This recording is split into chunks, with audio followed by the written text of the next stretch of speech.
बिस्मिल्लाहिर्रहमानिर्रहीम। स्टार्ट करते हैं आज का लेक्चर। अच्छा, हम लोगों ने ना ये बेसिकली सैम्पल लेक्चर है for J cat surgery session, इसलिए इसमें से मैंने एक एनाटमी का टॉपिक रखा है और एक सर्जरी का रखा है। ठीक है, तो इंशाल्लाह हमने ना इन दोनों टॉपिक्स को देखना है और जो है इस सेशन इससे आपको आइडिया हो जाएगा कि हमने एनाटमी किस तरह से पढ़नी है और सर्जरी किस तरह से लेके चलेंगे। तो अब स्टार्ट करते हैं। पहले एनाटमी में हम देख लेते हैं ट्रायंगल्स ऑफ नेक। ठीक है, तो उसमें ना अब आप लोगों को पता होगा कि हमारे पास जो नेक की ट्रायंगल्स हैं वो दो तरह की होती हैं। ठीक है, एंटीरियर एंड पोस्टीरियर। अच्छा, इससे पहले आप लोग सब मुझे एक दफ़ा ना मैसेज करके बता दें कि सबको मेरी आवाज़ क्लियर है या नहीं, ताकि मतलब बाद में इशू ना हो। मैं स्टार्ट कर दूं लेक्चर, तो सब एक बार मुझे ना इनबॉक्स में मैसेज करके बता दें। ठीक है।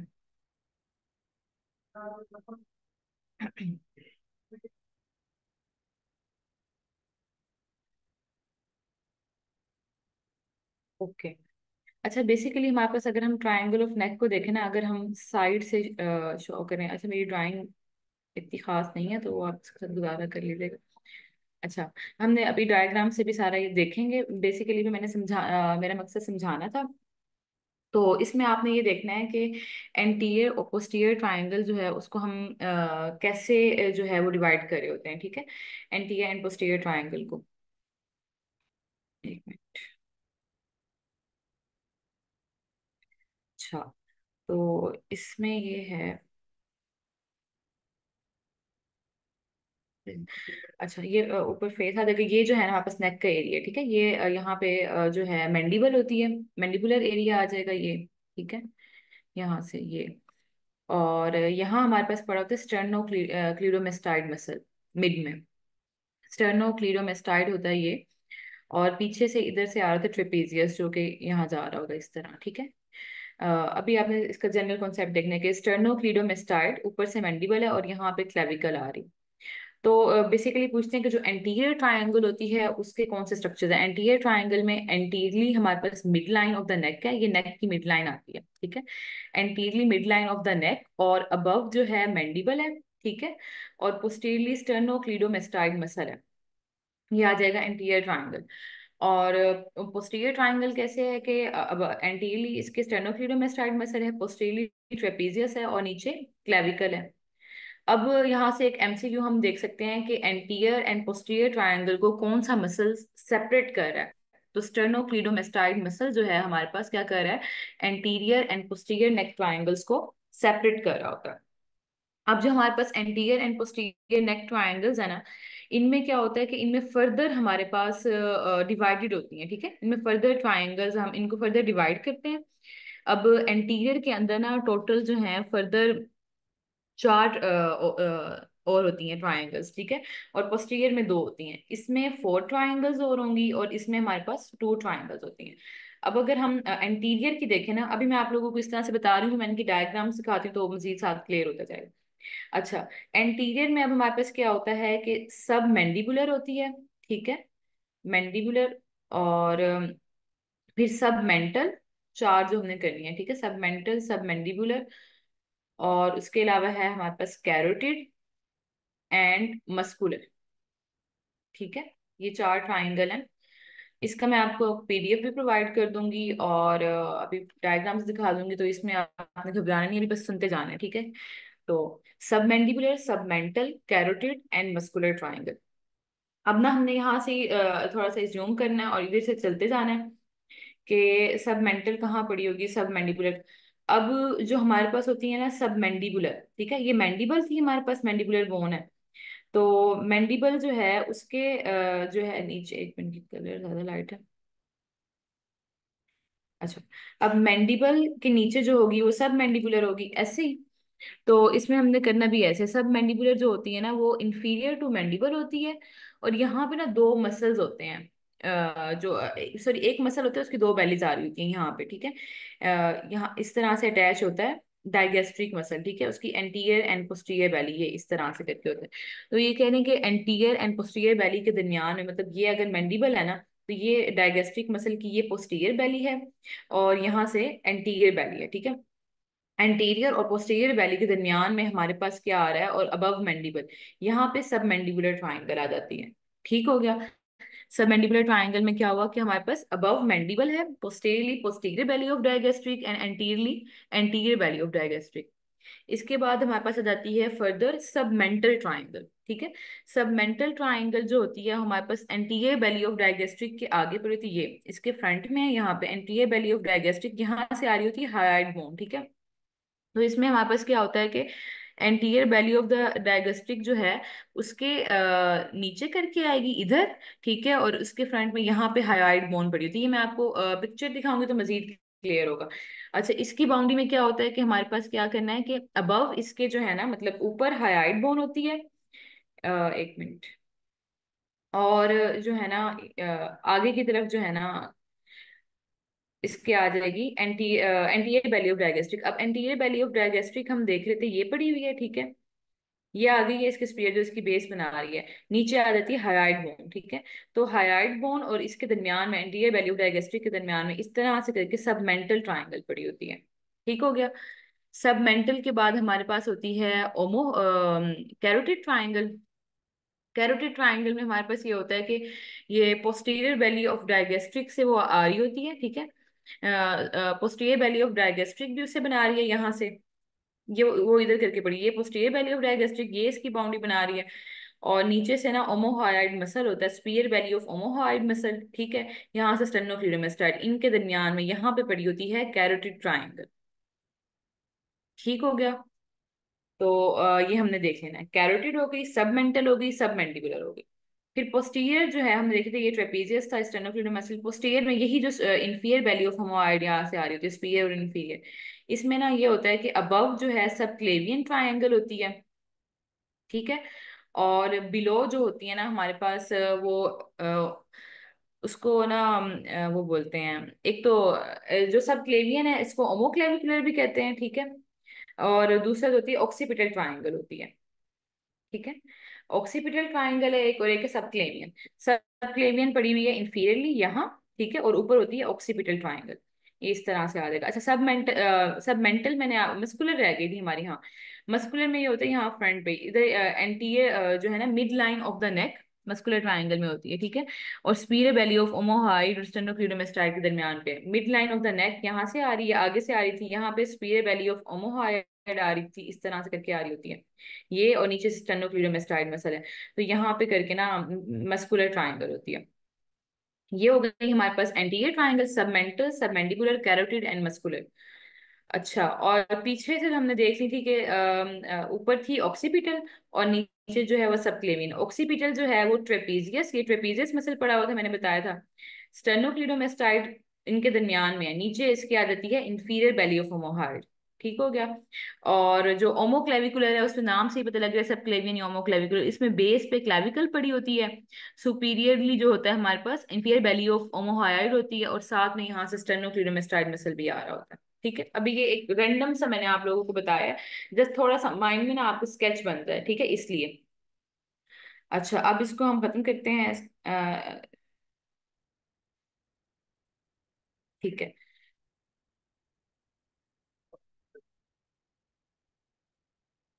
हम देख लेते हैं कुछ इसकी पिक्चर्स, जिससे क्लियर हो जाएगा आपको।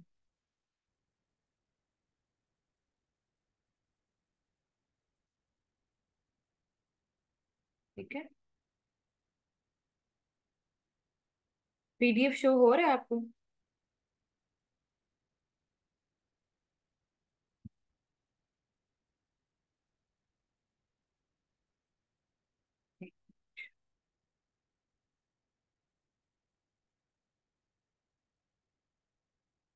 ओके।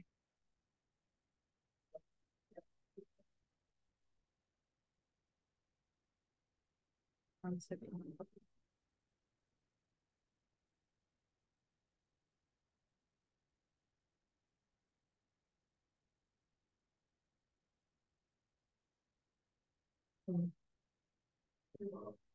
अच्छा।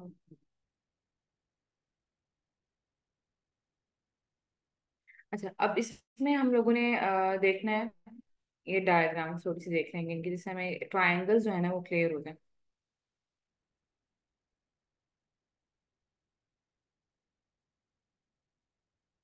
अच्छा, इसमें पहले हम ये देख लेते हैं, ठीक है। ये हम पढ़े थे एंटीरियर और पोस्टीरियर ट्रायंगल्स, ठीक है।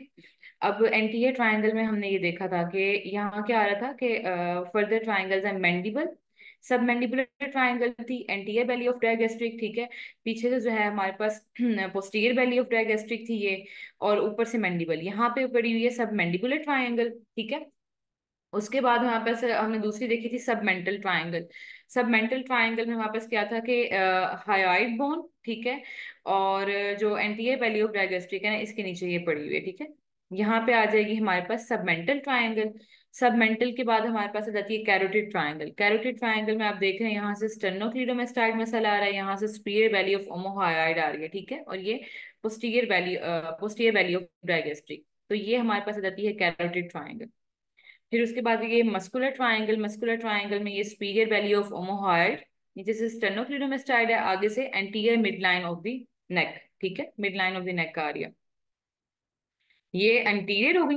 पोस्टीरियर में फिर हमने देखा था कि ऑक्सीपिटल ट्रायंगल है और सबक्लेवियन है। ऑक्सीपिटल में देखा था ट्रेपेजियस, स्टेनोक्लीडोमेस्टाइड और इंफीरियर बेली ऑफ ओमोहाइड के दरमियान में जो ट्रायंगल बन रही है वो ऑक्सीपिटल है। और सबक्लेवियन में हमने देखा था कि क्लेविकल, ऊपर से इंफीरियर बेली ऑफ ओमोहाइड, और यहाँ से स्टेनोक्लीडोमेस्टाइड आ रहा है, ठीक है। अब यहाँ से अगर आप मजीद इसको देखें तो इन्होंने यहाँ पे दिखाया हुआ है ये मैंडिबल, ठीक है, ये एंटीरियर बेली ऑफ डायगेस्ट्रिक, ये पोस्टीरियर बेली ऑफ डायगेस्ट्रिक के दरमियान में पड़ी हुई है हमारे पास सब मैंडिबुलर, ठीक है। सब मैंडिबुलर के बाद अगर हम देखें सबमेंटल ट्रायंगल, तो वो क्या आ रहा है, यहाँ ये इधर पड़ी होती है छोटी सी, ठीक है, ये यहाँ पे आ जाएगी। नीचे इसके हाइड बोन है और ऊपर जो है हमारे पास एंटीरियर बेली ऑफ डायगेस्ट्रिक है। फिर कैरोटिड देख लें कि ये पोस्टीरियर बेली ऑफ डायगेस्ट्रिक आ जाएगी, ठीक है, और यहाँ से हमारे पास स्टेनोक्लीडोमेस्टाइड और सुपीरियर बेली ऑफ ओमोहॉइड, और ये मस्कुलर ट्रायंगल यहाँ पे पड़ी हुई है, ठीक है। ये डायग्राम्स थोड़ा सा इनको क्लियर कर देंगे। यहाँ पे मजीद उन्होंने उसको किया हुआ अंडरलाइन कि ये कैरोटिड ट्रायंगल पड़ी हुई है, नीचे हाइड बोन है, ये यहाँ पे सब मेंटल, नीचे मस्कुलर, सब मैंडिबुलर, ठीक है। ये आ जाएंगे यहाँ पे साइड ट्रायंगल्स। अब एंटीरियर ट्रायंगल को उन्होंने एक व्यू भी दिया हुआ है, ये भी देख लेंगे। Mid line of the neck, ठीक है, ऊपर से आ रही है मैंडिबल, और यहाँ से स्टेर्नोक्लीडोमेस्टाइड मसल। देख लिया, ये यहाँ पे एंटीरियर ट्रायंगल बन रही है, इस साइड पे भी ऐसे और इस साइड पे भी। तो ये आपने देख लेना। ये मैंने आप लोगों को जो बताया, इसमें आपने ये देख लेना है स्ट्रक्चर्स कौन कौन से होते हैं आप ट्रायंगल्स के अंदर, ठीक है। एंटीरियर ट्रायंगल में अब जो सब मैंडिबुलर ट्रायंगल थी, उसके अंदर हमने देखना है कि एक तो सब मैंडिबुलर ग्लैंड्स होंगे, ठीक है, और लिम्फ नोड्स होंगे, लेकिन जो इंपॉर्टेंट है ना वो है फेशियल आर्टरी, ठीक है, फेशियल आर्टरी एंड वेन होती है इसके अंदर। ये देख लेना है सब मैंडिबुलर ट्रायंगल में। अच्छा, ये इस तरह से एमसीक्यू भी आ जाता है अक्सर ना, कुछ मतलब कार्सिनोमा वगैरह से रिलेटेड जब एमसीक्यूज आते हैं ना, तो लिम्फ नोड्स को ना लेवल वाइज मेंशन किया होता है कि अच्छा ये लेवल 1 लिम्फ नोड इलाज है, ये लेवल 2 इलाज है। तो सब मैंडिबुलर और सब मेंटल ट्राइंगल में जो लिम्फ नोड होता है ना, ये बात आप नोट कर लें अपने पास में, levels of the lymph node जैसे कराऊंगी आपको, यहाँ पे ये नोट कर लें कि सब मैंडिबुलर और सब मेंटल ट्राइंगल्स जो होती हैं, इन दोनों में हमारे पास लेवल, इन दोनों लिम्फ, इनमें जो लिम्फ नोड्स हैं वो लेवल 1 होते हैं, ठीक है, सब मेंटल लिम्फ नोड्स हो या सब मैंडिबुलर लिम्फ नोड्स हो। अब देखो सब मेंटल ट्रायंगल में भी वही सब मेंटल लिम्फ नोड्स आ रहे हैं। अब कैरोटिड ट्रायंगल में हमारे पास common carotid artery, internal external carotid arteries, vagus nerve, hypoglossal nerve, याद रखेंगे, ये इंपॉर्टेंट है इसलिए, ठीक है। कैरोटिड ट्रायंगल, इसमें सारा स्ट्रक्चर आ रहे हैं, common carotid artery, internal external carotid artery, internal jugular vein, ठीक है। ये हम देखते भी हैं कि कैसे इनका पाथवे रूट है कॉमन कैरोटिड और एक्सटर्नल का। फिर हम देख रहे थे मस्कुलर का, मस्कुलर में यही देख लिया कि हाँ, और मस्कुलर में हमारे पास ज्यादातर वो स्ट्रक्चर्स आ रहे हैं कि थायराइड ग्लैंड भी इसमें आ रहा है, फेरेंक्स भी इसमें आ रहा है, पैराथायराइड ग्लैंड, वहां पे आर्टरीज ज्यादा थी, ये बात याद रखनी है। कैरोटिड ट्रायंगल में क्या थी कि common carotid, internal external carotid arteries, मतलब आर्टरीज, वेन्स, ये चीजें थी। यहाँ जो मस्कुलर ट्रायंगल है, इसकी इंपॉर्टेंस क्या है कि इसमें स्ट्रक्चर्स हैं, इंफ्राहाइड मसल्स, ठीक है, ये मैं आपको बताऊंगी इंफ्राहाइड मसल्स कौन से, ये देखते हैं, pharynx, thyroid gland, parathyroid gland. तो ये देख लेना। अब जो सब मैंडिबुलर और सब मेंटल ट्राइंगल्स हैं, इनमें हमें क्या मिले हैं, लिम्फ नोड्स मेनली मिले हैं, ठीक है, सब मैंडिबुलर और सब मेंटल में। उसके बाद मस्कुलर और कैरोटिड में क्या है कि कैरोटिड ट्रायंगल में हमारे पास वास्कुलर स्ट्रक्चर है, और मस्कुलर ट्रायंगल में हमारे पास वैसे ही जो है मतलब ग्लैंड्स हैं, थायराइड ग्लैंड, पैराथायराइड ग्लैंड, मतलब ऑर्गन्स वगैरह पड़े हुए हैं, ठीक है, मसल्स ऑर्गन्स ये। अब इसकी एक क्लिनिकल इंपॉर्टेंस भी है, जो हमारे पास ये ट्राइंगल है, ठीक, मस्कुलर ट्राइंगल, इसमें वो कहते हैं कि सॉरी, इसमें ये होता है कि कैरोटिड एंड आर्टरेक्टमी करनी होती है, तो हमने उसमें ये कैरोटिड ट्राइंगल की इंपॉर्टेंस है कि कॉमन या इंटरनल कैरोटिड आर्टरीज जो है ना उनको एक्सपोज करना होता है, ठीक है, इंटरनल जुगुलर वेन तक जाने के लिए।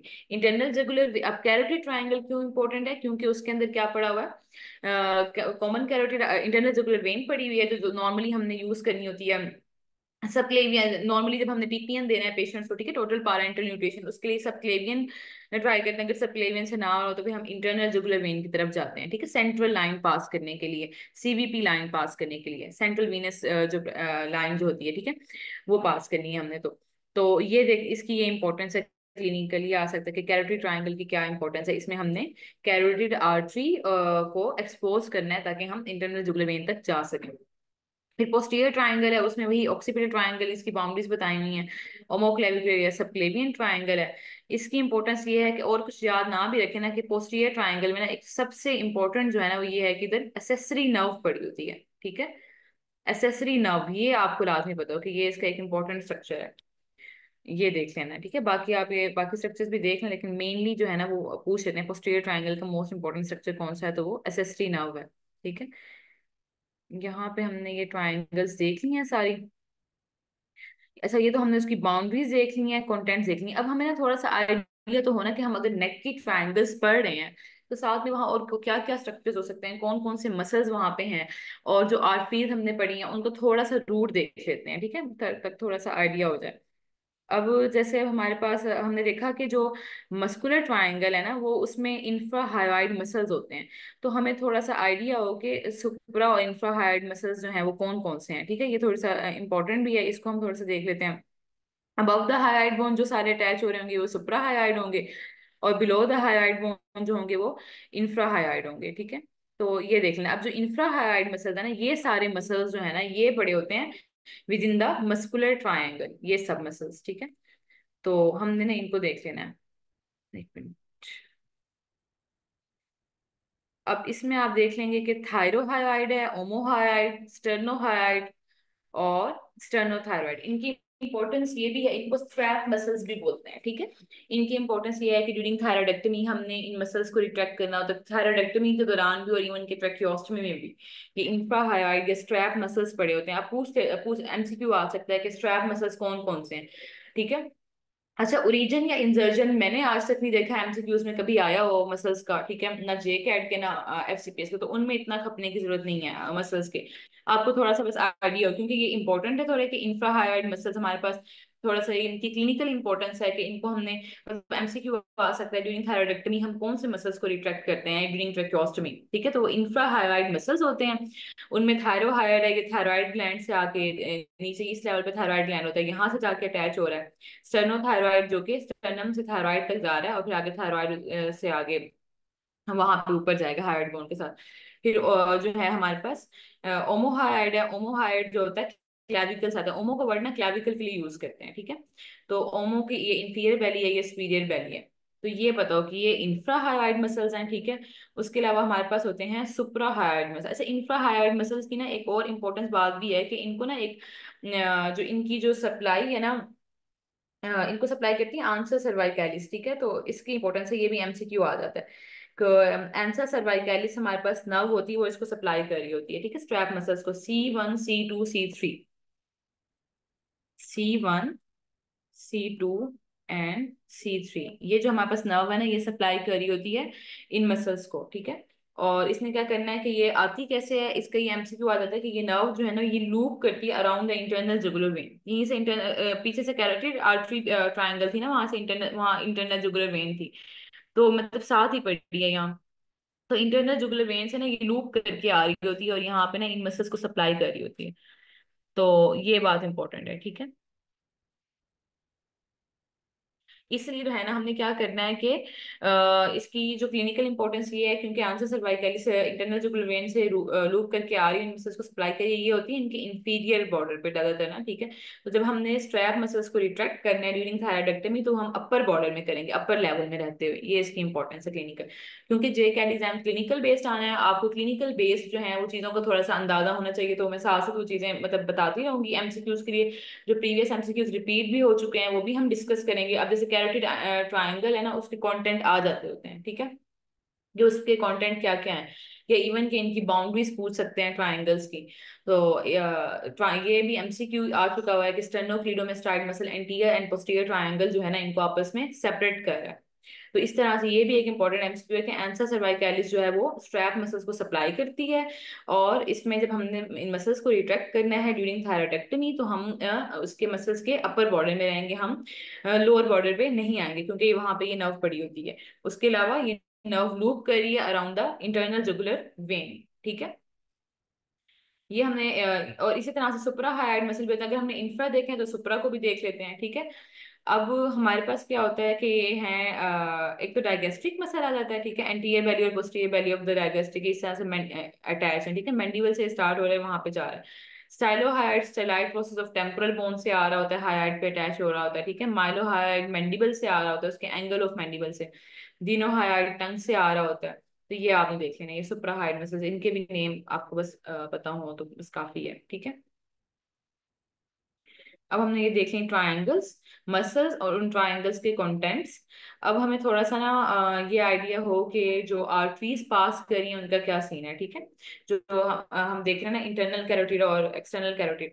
अब होता क्या है कि हमारे पास ना राइट और लेफ्ट में अगर हम डिवाइड करें ना, तो राइट साइड पे ना, लेफ्ट साइड पे ये होता है कि ओटा है ना डायरेक्ट ब्रांच दे रहा है, वो डायरेक्टली सबक्लेवियन आर्टरी भी दे रहा होता है, आर्च ऑफ एओर्टा से डायरेक्टली सबक्लेवियन आर्टरी भी आ रही होती है। और ना बस ना, जब एओर्टा ने डिवाइड करा ना, उसने सबक्लेवियन आर्टरी देनी है और एक्सटर्नल कैरोटिड देनी है, ठीक, सॉरी कॉमन कैरोटिड देनी है। पहले कॉमन कैरोटिड आती है, फिर वो आगे एक्सटर्नल और इंटरनल में डिवाइड होती है। तो अब जो है ना इसमें डिवीजन जो है ना इस तरह से थोड़ी डिफरेंट है।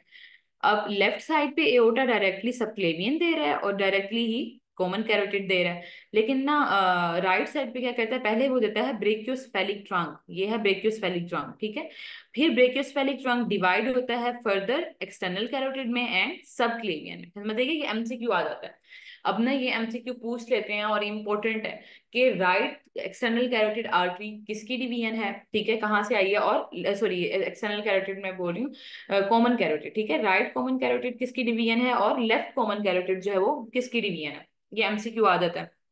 अब जो राइट कॉमन कैरोटिड है वो ब्रेकियोस्फेलिक ट्रंक से आ रही होती है, लेकिन जो लेफ्ट कॉमन कैरोटिड है वो डायरेक्ट आर्च ऑफ एओर्टा से आ रही होती है। इसी तरह से सबक्लेवियन का भी पूछ सकते हैं, राइट सबक्लेवियन आ रही होती है ब्रेकियोस्फेलिक ट्रंक से, लेकिन जो लेफ्ट सबक्लेवियन है वो डायरेक्टली आर्च ऑफ एओर्टा से आ रही होती है। ये पता होगा, राइट साइड और लेफ्ट साइड।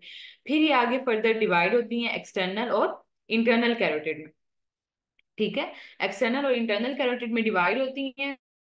ये यही एक्सटर्नल इंटरनल और ये कॉमन कैरोटिड, ये सारी नेक पड़ी हुई है ना, तो एंटीरियर ट्रायंगल ऑफ द नेक हम देख रहे थे, उसमें हमने देखा कि ये सारी वेजल्स पड़ी हुई हैं, ठीक है। एक्सटर्नल हमने पढ़ा एक्सटर्नल कैरोटिड आर्टरी भी थी, इंटरनल कैरोटिड आर्टरी भी थी, और नीचे से कॉमन कैरोटिड आर्टरी भी थी। अब जो एक्सटर्नल कैरोटिड आर्टरी होती है ना, ये रही, ये यहाँ पे नेक के लेवल पे डिवीजन देती है डिफरेंट, इसके वो नेम लिखे हैं आपने, बस इनके नेम करने हैं, फ्रेंजियल और ना मैक्सिलरी डिवीजन डिफरेंट ना। जैसे ये मैक्सिला की तरफ जा रही है तो ये मैक्सिलरी डिवीजन देगी, और असेंडिंग फ्रेंजियल और डिफरेंट। लेकिन जो हमारे पास ना इंटरनल कैरोटिड होती है वो नेक में कोई डिवीजन नहीं देती, वो ब्रेन में एंटर होने के बाद डिवीजन देगी। ये बात इंपॉर्टेंट है, एमसीक्यू आ सकता है। एक्सटर्नल कैरोटिड आर्टरी ब्रांचेस देती है इन द नेक, लेकिन इंटरनल कैरोटिड आर्टरी नेक में ब्रांचेस नहीं देती। तो एमसीक्यू आ सकता है कि कौन सी आर्टरी है जो कि नेक में फर्दर ब्रांचेस दे प्रोवाइड कर रही होती है, और कौन सी आर्टरी है जो ब्रांचेस प्रोवाइड नहीं करती, ठीक है। तो ये था इन आर्टरीज के बारे में। साथ में इन्हीं के लेटरल ना ऐसा है, ये जो वेसल्स होती हैं ना, कॉमन कैरोटिड आर्टरी, ये ना एक कैरोटिड शीथ के अंदर कवर्ड होती हैं, ठीक है। इनके साथ ना लेटरली इंटरनल जुगुलर वेन भी चल रही होती है, और मिड में ना वॉगस नर्व भी होती है, ठीक है। इस तरह से एक शीथ के अंदर जाके ये चल रहे होते हैं। तो ये इंपॉर्टेंट है कि इनके लेटरली इंटरनल जुगुलर वेन पड़ी हुई होती है। इसका लैंडमार्क जो है ना ये इंपॉर्टेंट है। अच्छा, हम इसको अब देख लेते हैं कि ये मसल्स आपने पढ़ लेना है यहाँ से, इंफ्राहाइड, सुप्राहाइड, ठीक है। अब यहाँ ब्रांचेस, कॉमन कैरोटिड क्या होती है, राइट साइड पे ब्रेकियोस्फेरिक ट्रंक से आ रही है, लेफ्ट साइड पे डायरेक्ट आर्च ऑफ एओर्टा से आ रही है, इंटरनल एक्सटर्नल कैरोटिड पे डिवाइड होगी। ये एमसीक्यू पॉइंट है। किस लेवल पे? At the level of third cervical vertebra, ठीक है, थर्ड सर्वाइकल वर्टिब्रा के लेवल पे, या जहाँ पे थायराइड कार्टिलेज पड़ा है। ये इंपॉर्टेंट पॉइंट है, ये आ सकता है। बाइफर्केशन कहाँ होती है, वो तो मोस्ट इंपॉर्टेंट एमसीक्यू है। Bifurcation of common carotid artery किस लेवल पे होती है, आपको ये लेवल्स आने चाहिए, ये बहुत इंपॉर्टेंट है, ठीक है। थर्ड सर्वाइकल वर्टिब्रा के लेवल पे, या और उस लेवल पे क्या पड़ा है, थायराइड कार्टिलेज पड़ा है। कैरोटिड शीथ के अंदर होती है, जिसमें इंटरनल जुगुलर वेन लेटरली पड़ी होगी। अब इसमें यही है कि इंटरनल जुगुलर कैरोटिड आर्टरी जो होती है ना, वो ब्रांचेस नहीं रहती नेक में विदाउट गिविंग ब्रांचेस, ठीक है। और यहाँ पे ये स्ट्रक्चर है, ये आपने दफा देख लेना कि कौन से स्ट्रक्चर्स एक्सटर्नल और इंटरनल कैरोटिड आर्टरी को सेपरेट कर रहे हैं, ठीक है। नेक के अंदर जो मसल्स हैं कौन से सेपरेट कर रहे हैं। फिर ये कैरोटिड स्कल में कैरोटिड कैनाल के अंदर जाएगी, फिर आगे जाके ब्रेन, आई वगैरह को सप्लाई करेगी। अब एक्सटर्नल कैरोटिड क्या होती है कि हमारे पास बाइफर्केशन देती है, ठीक है। और उसके अलावा ना कॉमन कैरोटिड आर्टरी की किस लेवल पे एक्सटर्नल कैरोटिड आर्टरी स्टार्ट हो रही है, between angle of mandible and mastoid process. यही ऑलमोस्ट लेवल था जो हम देख रहे थे, एंगल ऑफ मैंडिबल और मेस्टाइड प्रोसेस के दरमियान में ये स्टार्ट हुई थी, ठीक है। अच्छा, उसके अलावा वो ये कह रहे हैं कि इसकी एक ब्रांच जो है अपर पार्ट जो है ना आर्टरी का, वो पैरोटिड ग्लैंड में इंटर होता है। ये इसकी इंपॉर्टेंट बात है कि ये पैरोटिड ग्लैंड को भी एक्सटर्नल कैरोटिड आर्टरी सप्लाई कर रही है, ठीक है। और उसके अलावा हमारे पास क्या होता है कि इसमें आपने ये देख लेंगे, ये 6 आर्टरीज हैं जो ये इसकी ब्रांचेज अक्सर पूछ लेते हैं। मतलब एमसीक्यू में आ जाता है कि जो है असेंडिंग फ्रेंजल आर्टरी किस आर्टरी की ब्रांच है, सुपरफिशियल टेम्पोरल आर्टरी किसकी। ये इंपॉर्टेंट है बहुत, ये आपने देख लेना। ये एफसीपीएस में भी आ जाता है, एमसीक्यू जे कैट में भी आ जाता था ये, कि आपने आपको ब्रांचेस पता हो, एक्सटर्नल कैरोटिड आर्टरी की ब्रांचेस पता हो लाजमी, ठीक है। ये आपने अच्छे से कर लेनी है यहाँ से। तो ये देख लिया, ये आ जाएगा।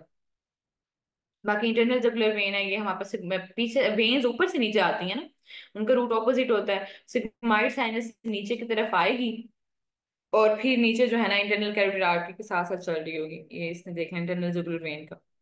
तो बेसिकली आपको ये मोटे मोटे इनका पता हो। अच्छा, साथ में ना जैसे अब हमने एंटीरियर ट्राइंगल जो है ना, उसमें तो मसल्स देखे कौन कौन से मसल्स हैं। फिर ट्रैकिया था, पैराथायराइड था, थायराइड ग्लैंड था, ये सब चीजें देखी। पोस्टीरियर की भी देख लेते हैं, ठीक है। आपको पोस्टीरियर के जो कंटेंट्स है ना, ये फ्लोर जो पड़ा हुआ है, इसके मसल्स का आपको पता हो, ठीक है। इसमें अब हमारे पास क्या है कि इनके नाम बस काफी है। स्प्लिनस कैपिटस, ठीक है, कैपिटस होता है लिवेटर स्कैपुलाई पड़ा होगा, एंटीरियर स्क्लैनी और मिडल स्क्लैनी मसल पड़ा हुआ है, ठीक है। साथ में ट्रेपेजियस पड़ा हुआ है। ये मसल्स हैं, एंटीरियर स्क्लैनी है, मिडल स्क्लैनी है मसल है, और स्प्लिनियस कैपिटिस, और ऊपर से आ जाएगा स्टर्नोक्लीडोमास्टाइड मसल। ये सारे हमने देख लेने हैं, ठीक है। इसके कंटेंट्स में जाते हैं, इनका ना ज्यादा बेसिकली इनके डिटेल में जाने की जरूरत नहीं है। इनका जो है ना काम जो है ना एट द एंड यही है कि ये नेक की मूवमेंट करा रहे हैं, कोई लेटरली मूव करा रहे हैं नेक को। आप बेसिकली इनको डिटेल में याद करने की जरूरत नहीं है। तो कोई लेटरली मूव करा रहा है, कोई फ्लेक्शन करा रहा है, कोई एक्सटेंशन करा रहा है। अगर एक बार आप देखना चाहें मोटा मोटा, तो इसको मैं आपको एक टेबल सेंड कर दूंगी, उसमें मेंशन है कि कौन सा मसल जो है लेटरली मूव करा रहा है, कौन सा मिडली करा रहा है, कौन सा एक्सटेंड। वो इतना वैसे जरूरी नहीं है, ठीक है, बस आपको इनके नेम भी पता हो तो इनफ है। अच्छा, ये था, that was all about triangles of neck. इनमें से एक आध एमसीक्यू ना लाजमी आ जाता है, तब हर दफा ना एक एमसीक्यू आ जाता है। एक एमसीक्यू भी बहुत इंपॉर्टेंस है, 2 नंबर हैं, फिर उससे मेरिट भी आगे बढ़ते हैं। तो इतना ही करना है, इतनी जितना मैंने आपको बताया है ये मोर देन इनफ है, ठीक है। ये मैं पीडीएफ भी शेयर कर दूंगी, तो इसमें से आपने ये चीजें यहीं से ही पढ़ लेना है बेशक, ठीक है। आई थिंक फास्ट एड में पता नहीं ट्रायंगल्स ऑफ नेक अच्छे से लिखी हुई हैं या नहीं, अगर हैं तो वहां से भी एक बार देख लीजिएगा, मेरे ख्याल से नहीं है उसमें, ठीक है। अच्छा, अब आपने कुछ पूछना हो तो आप पूछें इसमें से मजीद, वो बता दें कुछ जो समझ ना आया हो, कोई भी पॉइंट्स हो, ठीक है, पूछ लें वो।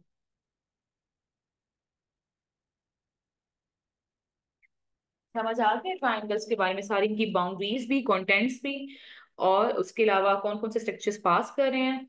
एमसीक्यूज पॉइंट्स मैंने आप लोगों को मार्क करा दिए थे। सबसे पहले मैंने बताया था कि स्टेर्नोक्लीडोमास्टाइड मसल जो है वो एंटीरियर एंड पोस्टीरियर ट्राइंगल को सेपरेट कर रहा है, एक ये पॉइंट बताया था, ठीक है। उसके बाद हमने देखा था कि जो स्ट्रैप मसल्स होते हैं वो बेसिकली इंफ्राहाइड मसल्स ही होते हैं, उनके हमें नाम पता हो, स्टेर्नोहाइड, स्टेर्नोथायराइड, ओमोहाइड एंड थायरोहाइड, ठीक है। और उनको हमने अपर बॉर्डर में रिट्रैक्ट करना है, अदरवाइज हम नीचे एंसा सर्वाइकालिस C1 C2 C3 को डैमेज कर सकते हैं। ये देख लिया था हमने। उसके अलावा हमें हर ट्रायंगल की बाउंड्रीज और कंटेंट्स अच्छे से पता हो, उनमें से एमसीक्यूज आ सकते हैं। कैरोटिड ट्रायंगल, इसमें हमने देखा था वॉस्कुलर स्ट्रक्चर ज्यादा है, ठीक है। और मस्कुलर ट्रायंगल में हमने देखा था विजरास, थायराइड, पैराथायराइड ग्लैंड, मसल्स, ये चीजें ज्यादा है, ठीक है। बाकियों में लिम्फ नोड्स है, सब मेंटल एंड सब मैंडिबुलर। फिर मैंने ये भी एक एमसीक्यू पॉइंट बताया था कि सब मेंटल और सब मैंडिबुलर लिम्फ नोड्स को लेवल 1 लिम्फ नोड भी कहते हैं, ठीक हो गया।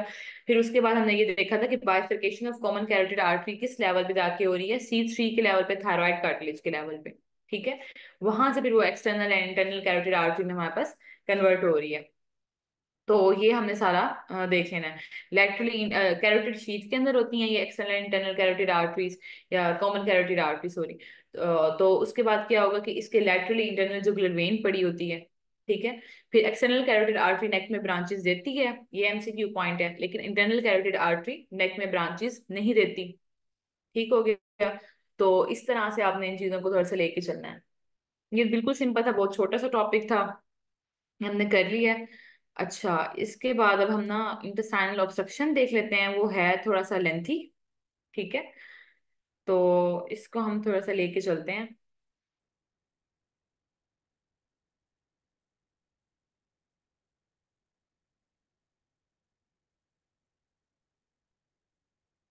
अच्छा, आप लोगों ने डोगर ही पढ़नी है सर्जरी के लिए?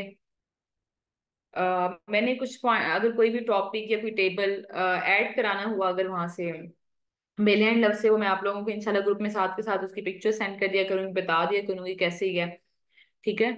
तो हम वो फिर डिटेल में वो देख लेंगे।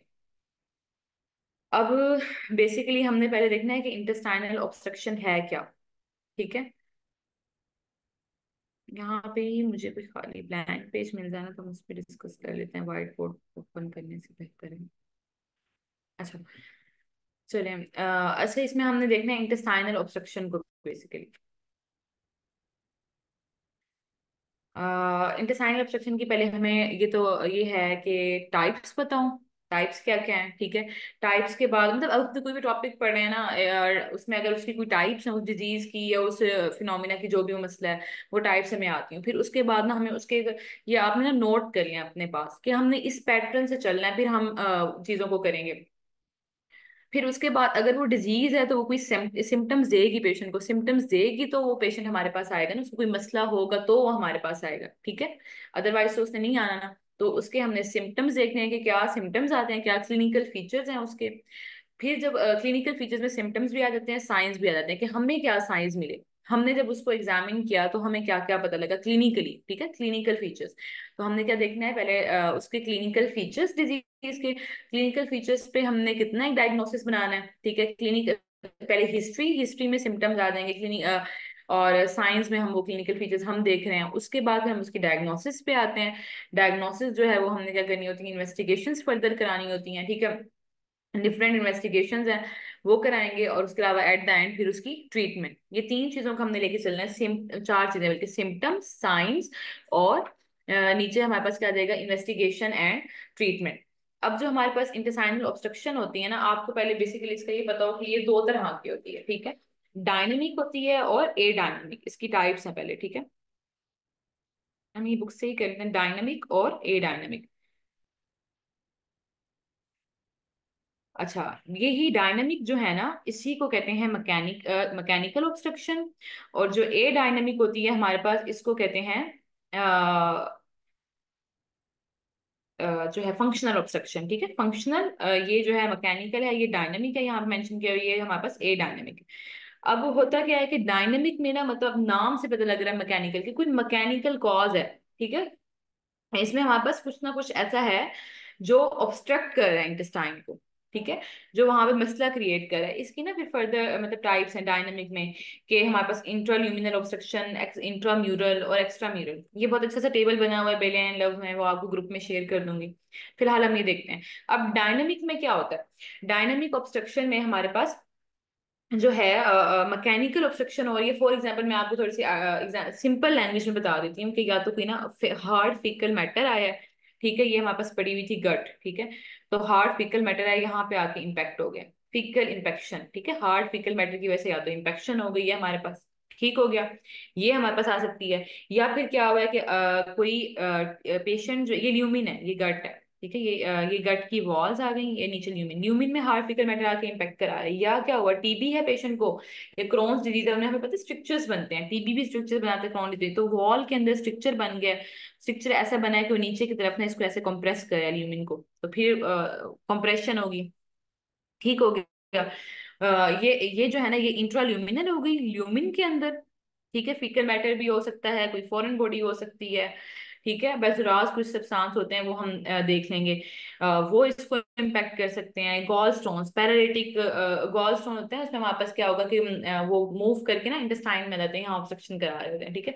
तो खैर, ये हो गया इंट्राल्यूमिनल कॉज। फिर इंट्राम्यूरल, यानी कि वॉल के अंदर अगर कोई ऑब्स्ट्रक्शन है, यानी कि कोई स्ट्रक्चर बन गया है, क्रोन डिजीज आ गई है इसमें, या फिर हमारे पास इसमें क्या हुआ है कि जो है टीबी है, ये इंट्राम्यूरल हो गए। इंट्राम्यूरल के बाद आते हैं एक्स्ट्राम्यूरल। एक्स्ट्राम्यूरल में हमारे पास क्या आता है कि कोई मतलब फॉर एग्जांपल बैंड्स हैं, बैंड इस तरह से होते हैं कि ये फाइब्रो उसके स्ट्रक्चर होते हैं, फाइब्रोलास्टिक उससे बने होते हैं, जिसमें में क्या होता है कि फाइब्रोजीनस स्ट्रक्चर है, ठीक है, जो कि एक एब्डोमिनल वॉल से आके गट के साथ अटैच हो जाएंगे, या एक पोर्शन ऑफ गट दूसरे पोर्शन पे अटैच हो रहे हैं और ये कंप्रेस कर रहे हैं, ठीक है, या कोई हर्निया दूसरी तरफ से था, उसने आके यहाँ पे कंप्रेशन की, ठीक है, पेरिटोनियम की आउट पोचिंग होती है ना, वो आके यहाँ पे कंप्रेस कर रही है। तो ये हमारे पास आ जाती है डायनामिक, यानी कि मैकेनिकल ऑब्स्ट्रक्शन जो है उसकी कॉजेज। अच्छा, आप लोग ना थोड़ा सा रिस्पॉन्ड करें साथ साथ, कि आप लोग सुन रहे हैं, समझ आ रही है, क्योंकि पार्टिसिपेंट जो है ना वो डिक्रीज हो रहे हैं, तो मुझे बता दें कि कहीं कोई मसला है, कुछ साउंड का इशू है या कुछ भी है तो, ठीक है। लेक्चर थोड़ा सा मुझे रिस्पॉन्ड दे दें कि आप लोग साथ हैं, सुन रहे हैं, या बस ऐसे ही ज्वाइन करके छोड़ी हुई है मीटिंग। हाँ, बस वो पता होना कि साथ साथ भी इन्वॉल्व है सुनने वाले, तो इंटरेस्ट से बंदा पढ़ाता भी है। गुड, ठीक है। अच्छा, ये डायनामिक हो गया। मैकेनिकल ऑब्स्ट्रक्शन, इसमें मैंने आप लोगों को डिफरेंट बता दी, मैं वो टेबल शेयर कर दूंगी तो आपको क्लियर हो जाएगा कि कौन कौन सी है हमारे पास, इंट्राम्यूरल, इंट्राल्यूमिनल और जो है उसमें आ जाएंगी एक्स्ट्रा म्यूरल, ठीक है। फिर ए डायनामिक में हमारे पास होता है, क्योंकि फंक्शनल ऑब्स्ट्रक्शन है कि मतलब पैरालिटिक आइलियस या सूडो ऑब्स्ट्रक्शन, ये हमें नॉर्मली पता भी है, मेगा कोलोन जैसे हम पढ़ते हैं, हिस्पंग डिजीज या डिफरेंट डिजीज हैं, जिनमें क्या होता है कि जो हमारे पास ना वो मूवमेंट है, पेरिस्टाल्टिक मूवमेंट जो है वो इनहिबिट हो जाती है, क्योंकि जो मेंटेरिक एंड ऑर्बिट प्लेक्सिस है, न्यूरोनल प्लेक्सिस जो है ना, वो बेसिकली जो है वो इनहिबिट हो रहे होते हैं, वो अपना काम नहीं कर पा रहे, तो इसकी वजह से पेरिस्टाल्टिक मूवमेंट नहीं आ रही होती, ये ए डायनामिक में आ जाता है। अब ना थोड़ी सी इसकी जो है ना, अच्छा, किसी किसी डिजीज में हमारे पास आ जाएगी जिसमें हमने पैथोफिजियोलॉजी भी देख लेना होगी, ठीक है।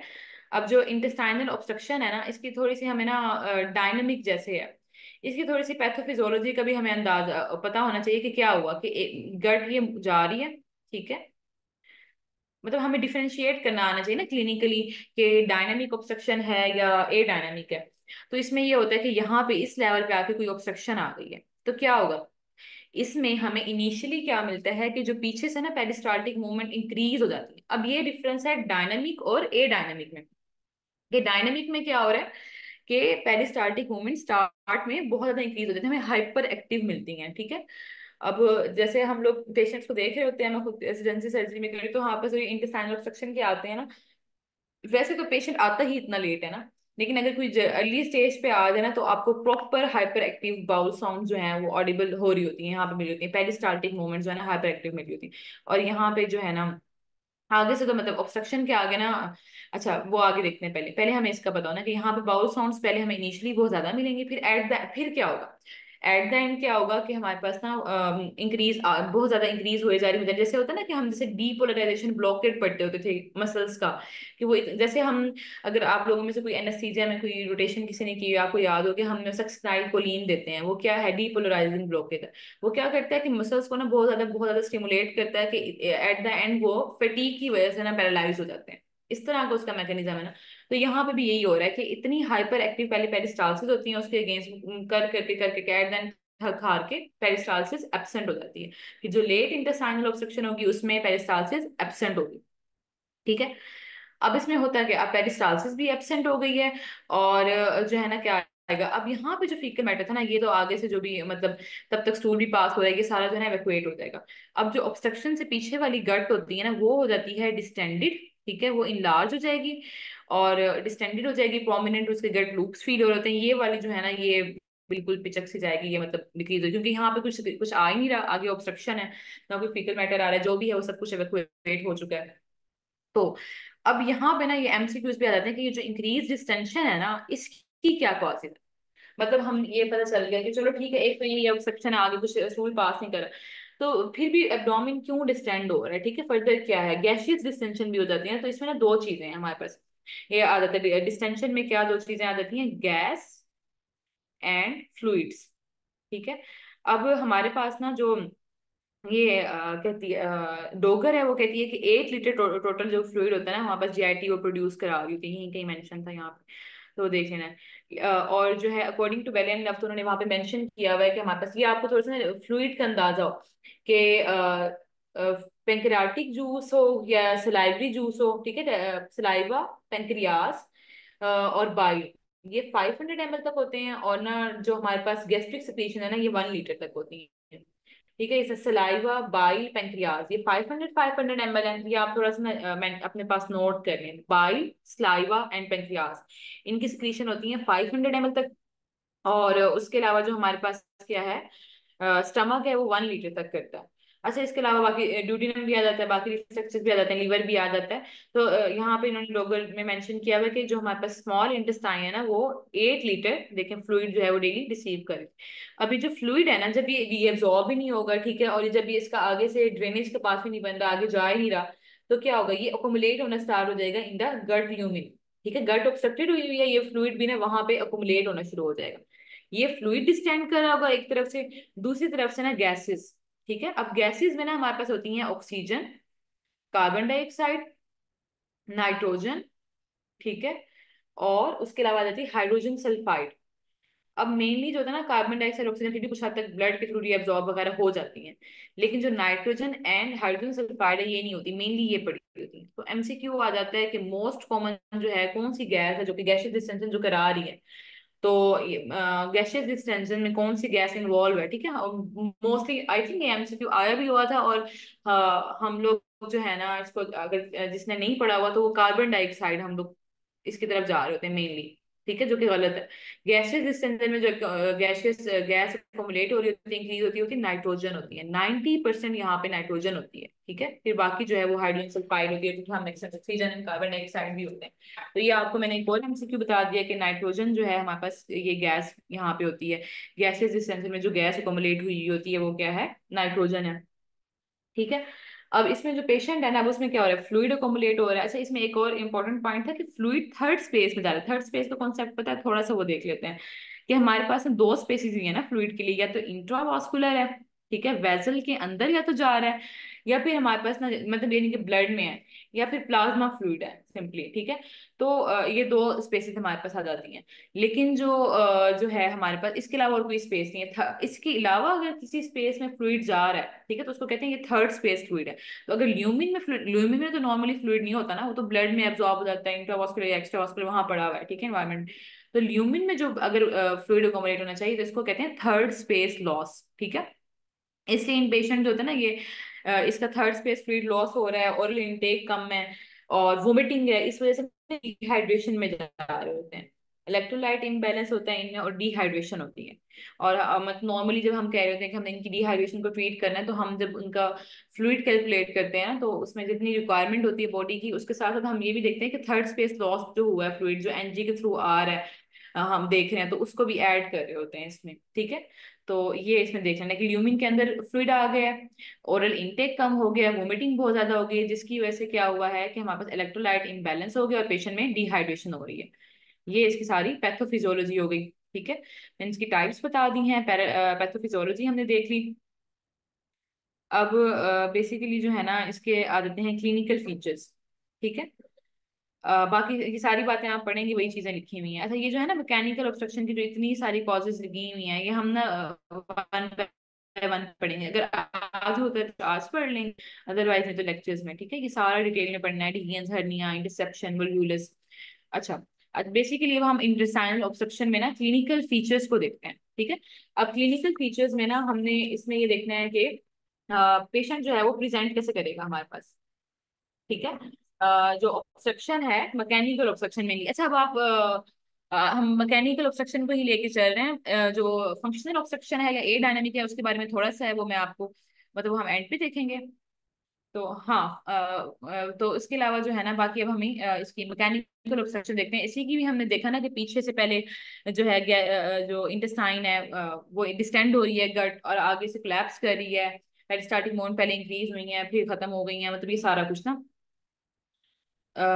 अच्छा यहाँ पे एक पूछा हुआ था किसी बच्चे ने, हर एक की 500 है। हाँ, स्टमक की 1 लीटर है, बाकी उसके अलावा जो स्ट्रक्चर है ना, पेंक्रियास, बाइल, स्लाइवा, इनकी जो है वो 500 है, ठीक है।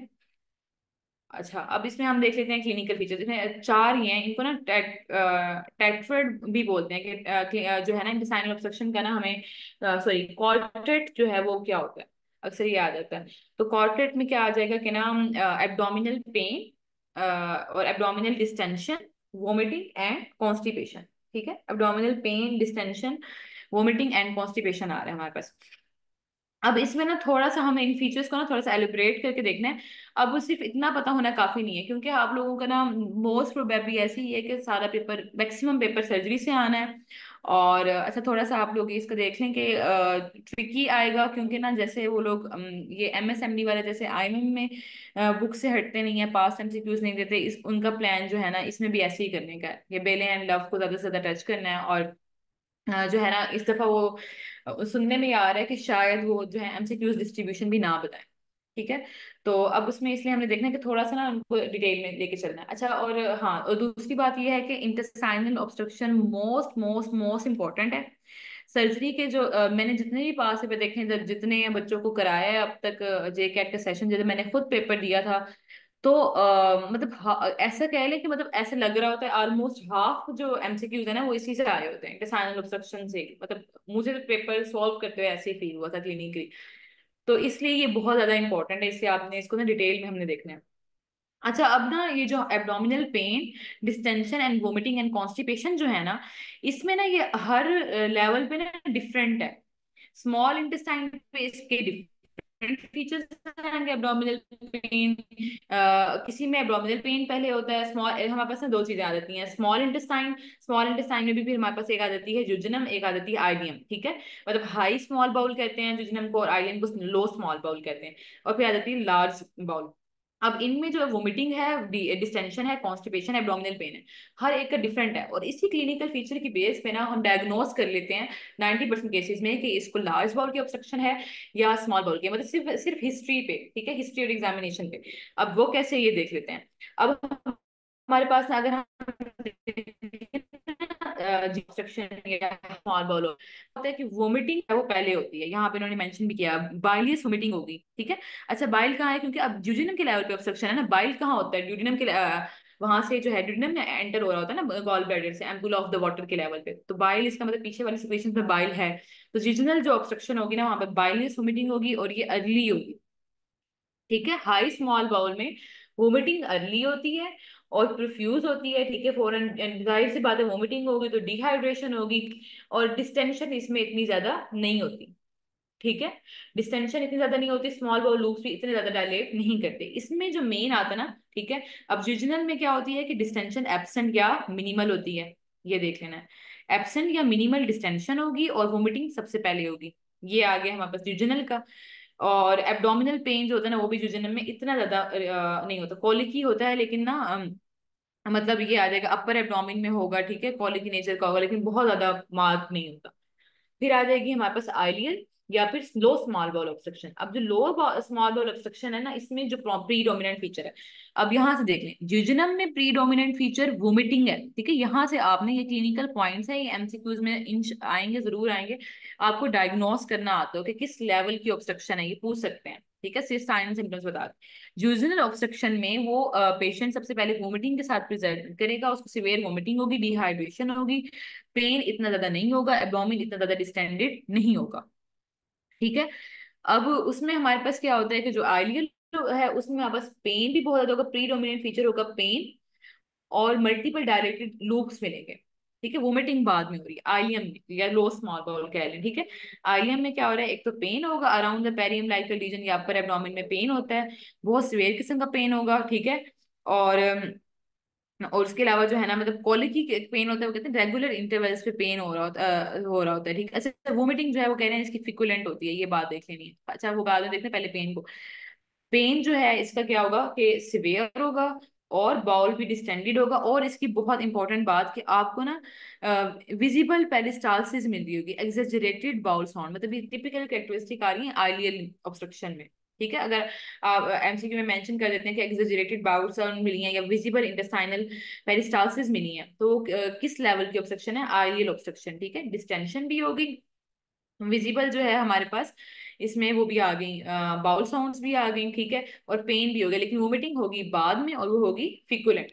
जुजनल में थी बाइलियस वोमिटिंग, और जो हमारे पास आइलियम है इसमें हमारे पास कौन सी होगी, फिकुलेंट वोमिटिंग होगी। ठीक है, फिकल मैटर आ रहा होगा, ये देख लेना आपने।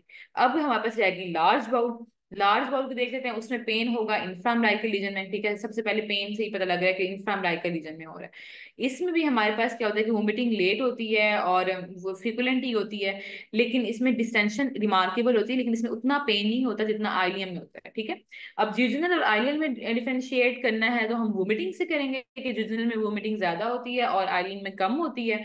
ठीक है, और डिस्टेंशन जिजनल में नहीं होती है और आइलियम में होती है। फिर अगर हमने आइलियल ऑब्स्ट्रक्शन और लार्ज बॉल के ऑब्स्ट्रक्शन में डिफरेंशिएट करना है, तो फिर हम उसमें पेन पे करेंगे, क्योंकि लार्ज बाउल में भी एब्डोमेन डिस्टेंडेड होता है, उसमें भी वोमिटिंग लेट होती है। तो अब जब हमने डिफरेंशिएट करना है तो हमने पेन की बेस पे करना है कि आर्लियल वाली ऑब्स्ट्रक्शन जो है ना उसमें सिवियर पेन होता है, और जिजनल जो हमारे पास लार्ज बाउल की ऑब्स्ट्रक्शन है उसमें पेन लेस सिवियर होता है। ठीक है, तो अब कॉन्स्टिपेशन वो कह रहे हैं कि मेनली एब्सोल्यूट होती है, रिलेटिव भी हो सकती है, लेकिन ज्यादातर एब्सोल्यूट मिल रही होगी। फीसिस और फ्लैटस दोनों चीजें पाती हुई तो सब में सिमिलर आ रही है ना कॉन्स्टिपेशन, कि अगर उसमें हमारे पास आ जाएगा फीसिस फ्लैटस पास नहीं कर रहे होते। ठीक है, रिलेटिव या एक्यूट। अब इसमें वो एक और चीज कह रहे हैं कि हमारे पास कुछ रूल है कि इन केसेस में इंटेस्टाइनल ऑब्स्ट्रक्शन अगर इन 5-6 डिजीज में अगर हो रही है ना, इन 5 में, तो फिर हमें कॉन्स्टिपेशन नहीं मिलती। जैसे कि रिचुअल्स हर्निया है, इसको हम डिटेल में देखेंगे भी, सही है ना, मस्कुलर लेयर्स के अंदर से आ रहा होता है। ठीक है, ये भी ऑब्स्ट्रक्शन करा रहा है, लेकिन इसमें कॉन्स्टिपेशन नहीं मिल रही। गाल स्टोन आइलियस में भी ना हमें कॉन्स्टिपेशन नहीं मिलती। ठीक है, इसमें भी स्टूल पास हो रहा होता है।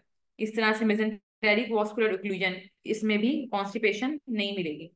तो ये 4-5 डिजीज हैं, पार्शियल ऑब्स्ट्रक्शन हो गई, तो इनमें हमें मतलब वैसे हर जो हमारे पास डिजीज है ना ऑब्स्ट्रक्शन वाली, उनमें कॉन्स्टिपेशन होती है, लेकिन इन 5 में नहीं होती। तो ये एमसीक्यू आ सकता है कि इनमें से किसी एक ऑप्शन में रख के कि इनमें क्या होगा कि ऑब्स्ट्रक्शन तो होगी इंटेस्टाइनल, लेकिन कॉन्स्टिपेशन नहीं हो रही, वो कौन सी डिजीज है, तो इनमें से आ सकता है। ठीक है, और बाकी जो है इंटेस्टाइनल ऑब्स्ट्रक्शन के फीचर्स हमने देख लिए हैं, एब्डोमिनल पेन, वोमिटिंग, ये कॉर्ट्रेट जो था हमने देख लिया, स्मॉल बाउल में कैसे होता है और लार्ज बाउल में कैसे होता है, ये सारा कुछ हमने देख लिया हुआ है। ठीक है, उसके बाद वो कह रहे हैं कि अदर फीचर्स भी होते हैं, डिहाइड्रेशन, हाइपोकलीमिया, पायरेक्सिया वगैरह, इनके साथ भी पेशेंट जो है वो प्रेजेंट कर सकता है। ठीक है, अच्छा इसमें ना एक और बात होती है कि स्ट्रैंगुलेशन, थोड़ा सा स्ट्रैंगुलेशन को देखे थे, वैसे स्ट्रैंगुलेशन को डिटेल में भी पढ़ें देखेंगे, लेकिन अगर स्ट्रैंगुलेट हो गई है गट ना, अच्छा इसमें भी एक टेबल है वो मैं आपसे शेयर कर लूंगी कि स्ट्रैंगुलेशन किन किन केसेस में ज्यादा होती है। अगर हमारे पास क्या हो कि ना मेसेंटेरिक ब्लड फ्लो इंटरप्टेड हो गया है, ठीक है, वल्वुलस या इंटरसेप्शन में ज्यादा होता है कि मेसेंटेरिक ब्लड फ्लो इंटरप्टेड हो जाए, या most commonly close loop obstruction हो, मतलब इस तरह से हो कि अगर ये गट वॉल है ना ये ऐसे जा रही है, यहाँ से भी ऑब्स्ट्रक्शन हो गई, यहाँ से भी, तो ये क्लोज लूप बन जाए। ठीक है, इसमें स्ट्रैंगुलेशन के चांसेस होते हैं ज्यादा। ठीक है, और उसके अलावा इंटरसेप्शनल वल्वुलस, उसमें ये होता है क्योंकि मेसेंट्री के अराउंड जो है ना ट्विस्ट किया होता है वल्वुलस में, इंटरसेप्शन में भी वो मतलब ब्लड सप्लाई जो है वो कॉम्प्रोमाइज होने के चांसेस होते हैं, तो इनमें मेसेंटेरिक ब्लड फ्लो जो है वो इंटरप्टेड हो रहा होता है, तो इनमें भी हमें क्या मिल सकता है कि स्ट्रैंगुलेशन की तरफ पेशेंट जा सकता है, ये बाउल वॉल पे एडहीजन वगैरह की वजह से डायरेक्ट प्रेशर पड़ रहा। ठीक है, ये हमारे पास डिफरेंट आ जाती हैं स्ट्रैंगुलेशन की, एक तरह से हो गई कॉजेज। अब स्ट्रैंगुलेशन जो है उसको हम क्लिनिकली कैसे आइडेंटिफाई करेंगे, ये बात जरा इंपॉर्टेंट है। ठीक है, स्ट्रैंगुलेशन को हमने क्लिनिकली कैसे देखना है कि एक तो ना इसमें और हमारे पास उसमें डिफरेंस ये होता है स्ट्रैंगुलेशन और ऑब्स्ट्रक्शन में, कि ऑब्स्ट्रक्शन में ना ज्यादातर कॉलिकी पेन होता है। ठीक है, पेन ऑन एंड ऑफ आ रहा होता है, कॉन्टिन्यूस नहीं होता। इसमें ना कॉन्टिन्यूस पेन मिलेगा। ठीक है, कॉन्टिन्यूस पेन होगा और वो सिवियर होगा, सिवियर कॉन्टिन्यूस पेन होगा, और स्ट्रैंगुलेशन की साइड में, मतलब एक स्पेसिफिक किसी एक साइड पे ना टेंडरनेस मिल रही होगी। जैसे होता है ना कि अब अगर ओवरऑल इंटेस्टाइनल ऑब्स्ट्रक्शन है तो पूरा एब्डोमेन टेंडर मिल रहा होगा, या तो टेंडरनेस नहीं होगी, जस्ट डिस्टेंडेड होगा। लेकिन ना स्ट्रैंगुलेशन में हमारे पास स्पेसिफिकली क्या होता है कि वहां पे जो एक स्पेसिफिक साइड जहां पे स्ट्रैंगुलेशन हुई है, ठीक है, जो कि जहां पे ब्लड सप्लाई कॉम्प्रोमाइज हुई है, वहां पे एक स्पेसिफिक एरिया में जो है ना टेंडरनेस मिल रही होती है। तो कांस्टेंट पेन, सिवियर पेन, और टेंडरनेस विद रिजिडिटी, ठीक है, साथ में पेरिटोनाइटिस के साइन एंड सिम्टम्स भी आ रहे होते हैं इन पेशेंट में, ठीक है, बाउल साउंड्स बिल्कुल एब्सेंट मिल रही होंगी, और पेशेंट शॉक में जा रहा होगा। दूसरा मतलब दो मेन पॉइंट ये हैं, एक कांस्टेंट पेन एंड रिजिडिटी है, ठीक है, और दूसरा क्या है कि हाँ बस पेशेंट जा रहा है वो है शॉक में जा रहा है। ये देख लेना है आपने। तो शॉक के साइन सिम्टम्स आ रहे हैं तो वो स्ट्रैंगुलेशन की तरफ जा रहे होते हैं। अब ना वो ये कहते हैं कि ड्यूरिंग ना हमने थोड़ा सा कंजर्वेटिव, बेशक हम देख सकते हैं जो है, अगर हम इंटेस्टाइनल ऑब्स्ट्रक्शन के साथ पेशेंट आया है तो उसमें ये होता है कि सन राइज टू सनसेट तक होता है, कि अगर वो सुबह आया है तो वो शाम होने से पहले पहले, सूरज सनसेट होने से पहले पहले उसको ऑपरेट कर देना है। इंटेस्टाइनल ऑब्स्ट्रक्शन वाले को ये रूल होता है, अगर शाम में आए तो सुबह से पहले पहले कर देना है। तो इस केस में हमने वैसे भी इस तरह करनी है, लेकिन स्ट्रैंगुलेशन में हम फौरन से पहले सर्जरी करेंगे, ठीक है। अभी कह सकते हैं इमीडिएट सर्जरी की इंडिकेशन क्या है, अगर स्ट्रैंगुलेशन की तरफ जा रहा हो पेशेंट। ठीक हो गया, ये हमें देख लेना है। और दूसरा ये होता है, एक और एमसीक्यू पॉइंट है कि अगर एडहीजन्स की वजह से ना, दो बल्कि हैं, कि हमारे पास ना, जब मैंने आपको मैकेनिकल पढ़ाई थी ना, वो नोट कर लीजिएगा, मैकेनिकल जो ऑब्स्ट्रक्शन होती है ना, उसमें एक एडहीजन कॉज होती है बैंड्स की वजह से जो हो रही थी। मोस्ट कॉमन कॉज जो होती है ना हमारे पास मैकेनिकल ऑब्स्ट्रक्शन की, वो एडहीजन्स ही है, बैंड फॉर्मेशन, ठीक है। एक तो ये इसमें इंपॉर्टेंट था, और उसमें ये था कि जो एडहीजन्स की वजह से अगर ऑब्स्ट्रक्शन होती है ना, यानी कि इसको सब एक्यूट इंटेस्टाइनल ऑब्स्ट्रक्शन कहते हैं, प्रीवियस सर्जरी इसमें हुई, इसमें हम 72 आवर्स तक वेट करते हैं, कंजर्वेटिव रखते हैं। अगर 72 आवर्स यानी कि 3 दिन, अगर 3 दिन तक भी उसकी सेटल ना हो तो फिर हम ऑपरेट की तरफ जाते हैं। ठीक हो गया, ये पॉइंट्स आप नोट करते जाएंगे। अब इसमें जो है ना हमने क्लिनिकल फीचर्स सारे देख लिए हैं, ठीक है। अब डायग्नोसिस जो है ना, डायग्नोस्टिक पॉइंट्स में हमने ये देखना है कि सबसे पहले पेशेंट आया है, ठीक है, तो हम उसका ना क्या करेंगे, एब्डोमिनल एग्जामिनेशन करेंगे, ठीक है। एब्डोमिनल एग्जामिनेशन में ना वैसे ही है, इंस्पेक्शन, पाल्पेशन, परकशन, ऑस्कल्टेशन, उसी को लेते चलें। इंस्पेक्शन करेंगे तो उस पे हमने देखना है कोई एब्डोमिनल स्कार मार्क तो नहीं है, ठीक है। स्कार मार्क से क्या पता लगेगा, उसकी सिग्निफिकेंस ये है कि प्रीवियस अगर सर्जरी हुई हुई है इस पेशेंट की, अगर इसकी प्रीवियस सर्जरी हुई है तो वो टोटल हमारा डायग्नोसिस चेंज हो जाता है, ठीक है। अगर प्रीवियस सर्जरी वाले पेशेंट जो आते हैं ना, उनमें मोस्ट इंपॉर्टेंट कॉज है ही एडहीजन्स, ठीक है। उसमें हम यही करते हैं कि ये सब एक्यूट इंटेस्टाइनल ऑब्स्ट्रक्शन है, उसको हम एक्यूट में लेके नहीं आते। तो स्कार मार्क हमें ये बता देता है कि पेशेंट को एक्यूट नहीं, सब एक्यूट इंटेस्टाइनल ऑब्स्ट्रक्शन है, और हम 72 आवर्स तक वेट कर सकते हैं इसके ट्रीटमेंट के लिए। ये हो गई इंस्पेक्शन। फर्दर वही हम इंग्वाइनल ओरिफिसेस जो है वो भी देख लेंगे। असल ये होता है ऑब्स्ट्रक्शन में क्या होता है, इसको हर्निया होता है, हर्निया की वजह से जो है ना वो ऑब्स्ट्रक्शन हुई होती है, गट ऑब्स्ट्रक्ट हुई होती है, तो ओरिफिसेस वगैरह भी देख लेना है। अच्छा, इसमें दो चीजें इंपॉर्टेंट हैं, एक तो हमने ना जब डोमिनल एग्जामिनेशन करते हैं, हमने हर्नियल ओरिफिसेस को नहीं छोड़ना होता, और हमने डिजिटल रेक्टल एग्जामिनेशन को नहीं छोड़ना होता।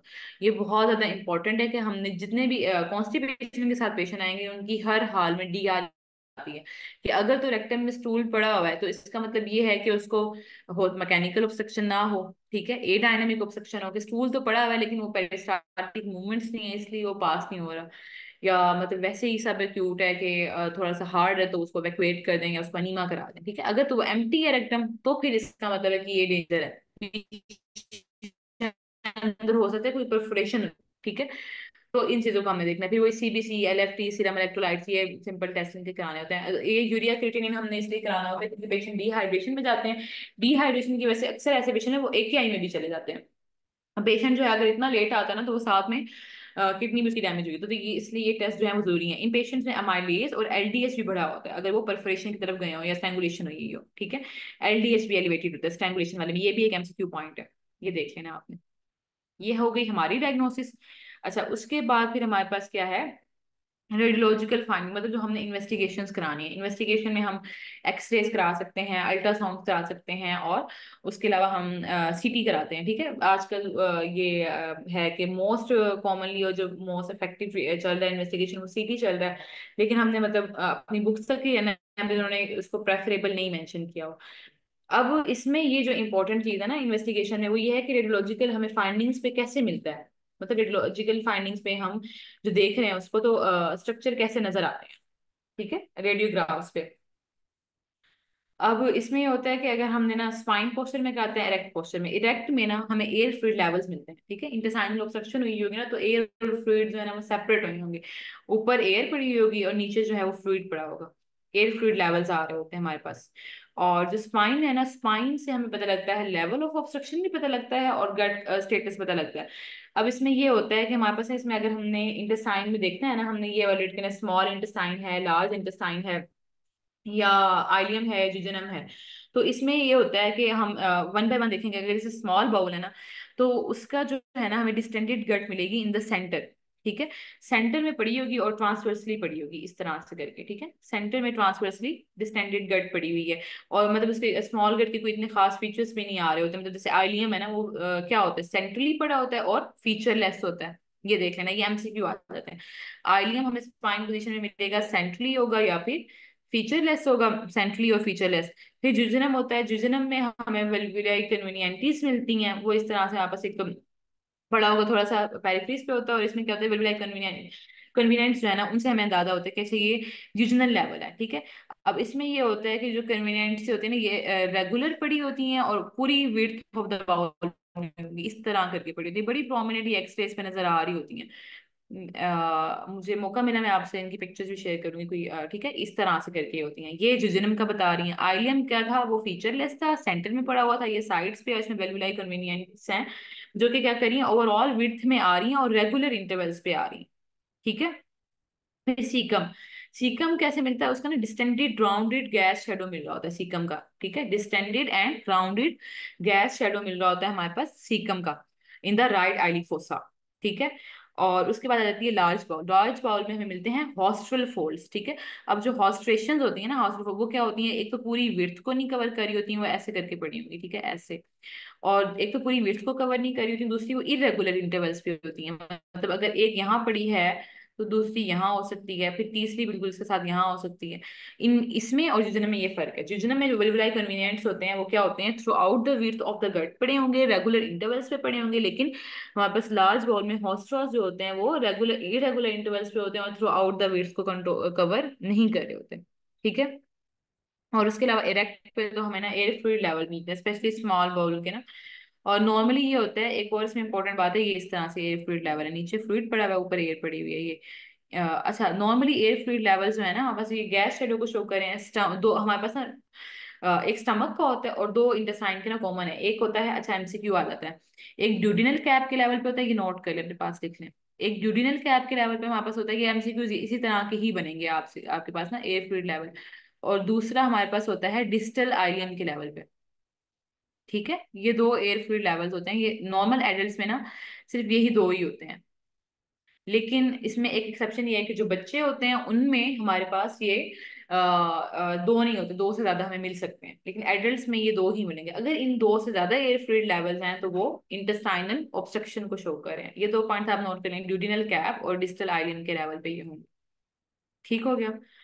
अब सीटी स्कैन ज्यादा इंपॉर्टेंट है, ठीक है, मोर सेंसिटिव है, क्यों, क्योंकि लेवल ऑफ ऑब्स्ट्रक्शन भी बता देता है, डिग्री ऑफ ऑब्स्ट्रक्शन भी बता देता है, ये भी बता देता है वल्वुलस है, हर्निया है, किस तरह से। जब हम वल्वुलस हर्निया पढ़ेंगे तो उसकी वो सीटी फाइंडिंग में देखेंगे कि किस तरह से वो डिफरेंशिएट करे, क्या साइंस बता रहा है, ठीक हो गया। फिर इसकी ट्रीटमेंट, ट्रीटमेंट इसकी इंपॉर्टेंट है। इसमें हमने ये देखना है कि जो क्या क्या करें हम, पेशेंट आया है, उसका एब्डोमेन डिस्टेंडेड है, ठीक है, डिहाइड्रेटेड है, वो इंटेस्टाइनल ऑब्स्ट्रक्शन के साथ था।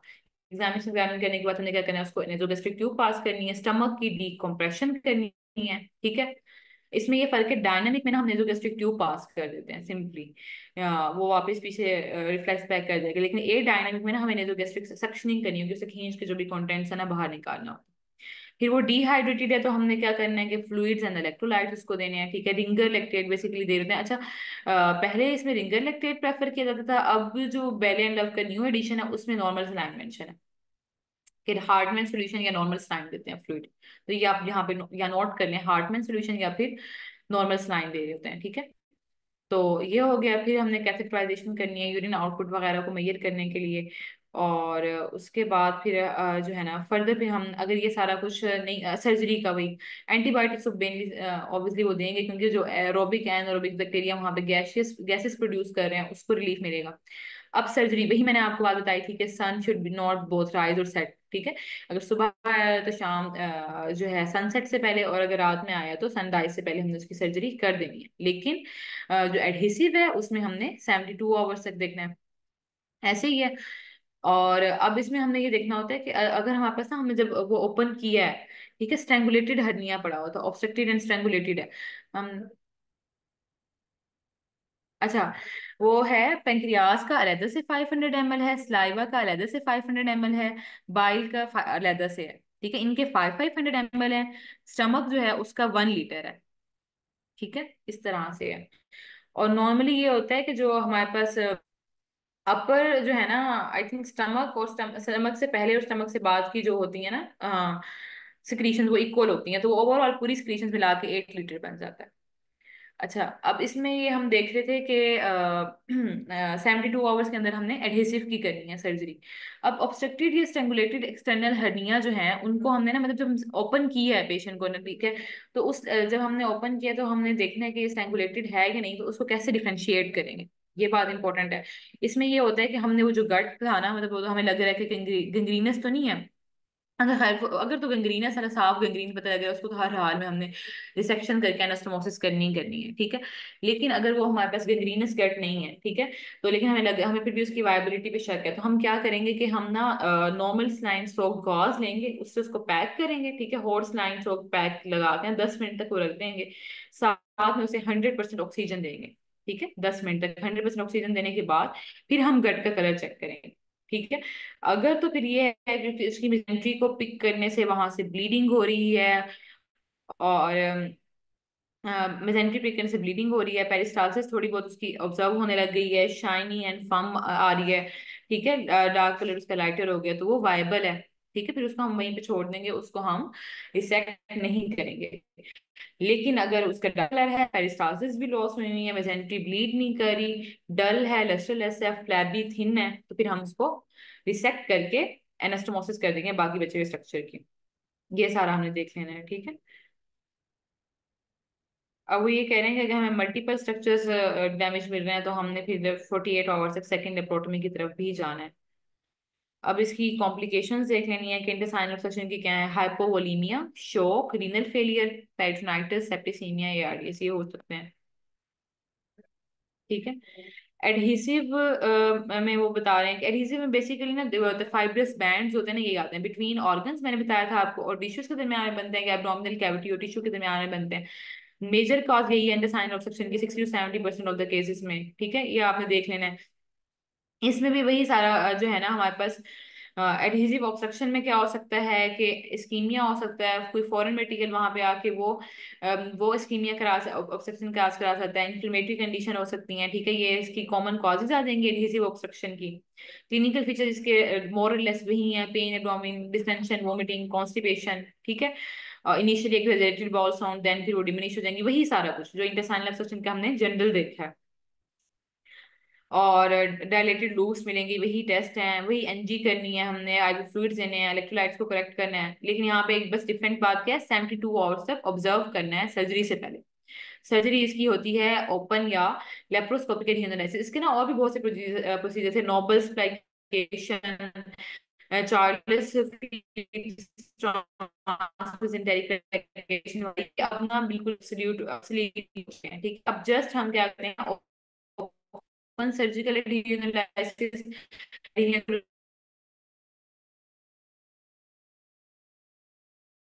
एक तो इसमें जो इम्पोर्टेंट बात है वो ये है कि एक तो हमें कैविटी को अच्छे से वॉश करेंगे, 4 to 6 लीटर सलाइन थे एमसीक्यू में जो आ सकते हैं, बाकी भी आपने रीड करने हैं। और दूसरा है मिनिमल कॉन्टेक्ट विद गॉज।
था, सॉरी, ये ना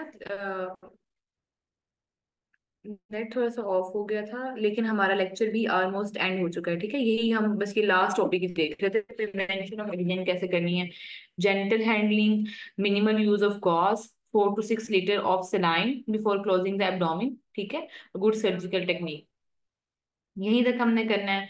आगे जो है, वैसे आई थिंक आज इतना इनफ है। ठीक है, सिग्माइड वल्वुलस और इंटरसेप्शन बहुत इंपॉर्टेंट टॉपिक्स हैं, इनमें से बहुत एमसीक्यूज आते हैं, तो इनको हम डिटेल में इंशाल्लाह देखेंगे जब क्लासेस स्टार्ट करेंगे। अगर एक और सैम्पल लेक्चर में कर सकी तो उसमें भी हम इसको कर लेंगे इंशाल्लाह। ठीक है, अब तक आपको कोई कंफ्यूजन हो, कुछ समझ ना आया हो तो आप लोग पूछ सकते हैं, कुछ भी क्वेश्चन हो, भी माइंड में कंफ्यूजन हो तो आप डिस्कस कर सकते हैं।